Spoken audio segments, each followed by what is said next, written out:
त्यासाठी आपण सर्व कार्यकर्त्यांनी या जिल्हा परिषदेच्या निवडणुका, पंचायत समितीच्या निवडणुका या महत्त्वाच्या आहेत. कारण ही जिल्हा परिषद निवडणूक आपल्याला जिंकायची आहे, कारण त्या जिल्हा परिषद आपल्या शिवसेनेचा बाबा झेंडा फडकवायचा आहे. ही जिल्हा परिषद निवडणूक झाल्यानंतर येणाऱ्या लोकसभा आणि येणाऱ्या विधानसभेच्या पुन्हा निवडणुका असतील, त्यासाठी जिल्हा परिषद आपल्याला घ्यायची आहे.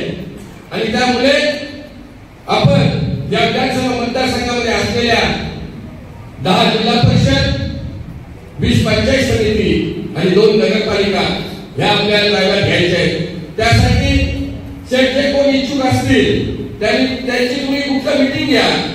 त्यांना जसं छोटन शेट्टी शापूर जिल्हा परिषद मतदारसंघामध्ये, मागगाव जिल्हा परिषद मतदारसंघामध्ये आयुष्यमान योजनेची आरोग्याची चालू केली, तशी मी कुर्डू जिल्हा परिषद मतदारसंघामध्ये केली. तसेच बाकीचे जे जिल्हा परिषद मतदारसंघ आहेत त्यामध्ये जर तुम्हाला जर खरोखरच्या काही कार्यकर्त्यांना पंचायत समिती निवडणूक असल्या किंवा जिल्हा परिषदची निवडणूक असल्या, त्या निवडणुकीला जर तुम्हाला सामोरे जायचं असेल तर शेत सांगेल, शेत करेल, शेत देईल म्हणून आपण त्यावेळेला करणार. तसं न करता आपली सुद्धा ज्यांना कोणी इच्छुक उमेदवार असतील त्यांची सुद्धा जबाबदारी आहे. त्या जिल्हा परिषद मतदारसंघामध्ये, त्या पंचायत समितीच्या वार्डामध्ये आपण सुद्धा पक्षाचं प्रामाणिक काम करायला पाहिजे, संघटना वाढवायला पाहिजे. दुसरा मुद्दा असं राहिलंय की आज आमच्याजवळ सुद्धा अनेक प्रकारच्या अनेक पक्षातील लोक शिवसेना पक्षामध्ये येण्यासाठी आपल्याकडे विचारणा करत आहेत. परंतु शेवटी माझ्या सगळं सांगतो, मी तिन्ही तालुका प्रमुखांना सांगतो, माझ्या सगळं जर माझा जर एखाद्या कार्यकर्त्याशी शेतकरी कामगार पक्षाचा कार्यकर्ता असू द्या, तो जर पक्षात जर येत असेल आणि माझा जर त्याचा जर काय वाद असेल तर माझ्या वादामुळे मी नाराज होऊन यांच्याकडे न बघता तो कार्यकर्ता त्या पक्षातील आपल्या पक्षात घ्या, कारण संघटना वाढायला पाहिजे.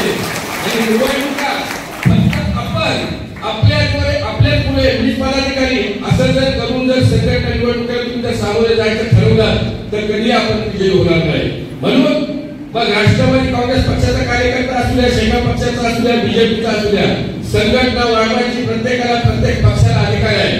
त्याप्रमाणे याच्यामध्ये युवा न बाळगता कुठल्याच पदाधिकारी माझ्या सर्व पदाधिकाऱ्यांनी सांगतोय, मग ते उपजिल्हा प्रमुख असू द्या, विभाग प्रमुख असू द्या, सर्व पक्षात घ्यायची संघटना वाढवण्यासाठी तुम्ही जे काय आमचा विचार न करता जे पक्षामध्ये येण्यासाठी तुमच्याकडे जे भावना व्यक्त करत आहेत किंवा येण्यासाठी प्रयत्न करत आहेत त्यांना तुम्ही पक्षात घ्या आणि पक्षाची ताकद वाढवून आपला जिल्हा परिषद आणि पंचायत समितीवर शिवसेनेचा झेंडा कसा फडकेल यासाठी प्रयत्न करा. दुसरा मुद्दा संघटनेचा राहिला. मी आता शिवसेनेचे जे सदस्य नोंदणी फॉर्म हे ते आपण बोलतच नाही, कारण बोलून प्रत्येक मिटिंगला तेच बोलून त्याला काय महत्व देण्याचं काय हे मला वाटतं. कारण त्या कार्यकर्त्याचे पदाधिकारी आपण नेमले त्यावेळेला प्रत्येक वेळेला तोच जर विषय घेत असेल. काल रात्री संजय मोरे पक्षाचे सचिवांचे 10 वाजता मला फोन आला की अजूनपर्यंत क्रियाशील सदस्य आणि शिवसेना सदस्य नोंदणीचे फॉर्म तुम्ही दिला नाही. अरे तुम्ही खरं तर पक्षाचे प्रामाणिक काम करत असाल तर संघटना पक्षाच्या नावावर शिवसेना पक्ष ज्या संघटनेवर चाललेला आहे त्या संघटनेचं तुम्ही प्रामाणिक काम करायला पाहिजे. पक्षाने दिलेली जबाबदारी आहे, आपण पक्षाने प्रामाणिकपणे पार पाडायला पाहिजे. नुसता जिल्हा नियोजनाची यादी डिक्लेअर कधी होतोय, 25-15ची यादी येतोय कधी, याच्याकडे बघणार त्याचे प्रमाण कधी निघतात.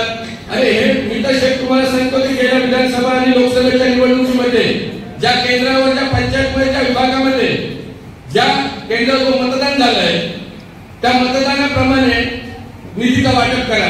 कारण निधीचा आम्ही बघतोय ते काही ठिकाणी एवढा निधी गेलाय तर तिथं मतदानाच्या केंद्रामध्ये आपण बघितलं तर पेटीमध्ये बघितली आकडेवारी, तर आकडेवारी सर्वात कमी काही केंद्रामध्ये तिथे आपण मार खाल्लाय आणि तिथे करोड रुपयाचा निधी गेलाय. असं न होता सर्वच पदाधिकाऱ्यांनी आणि आता हे 3 महिने निवडणुकीला राहिले तर 3 महिने निवडणुकीमध्ये वैयक्तिक काम आणू नका. समाजासाठी काम असेल तो काम आणण्याचा प्रयत्न करा.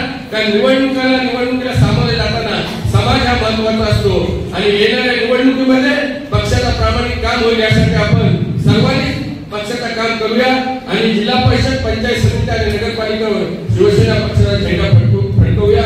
एवढे बोलून थांबतो. जय हिंद, जय महाराष्ट्र.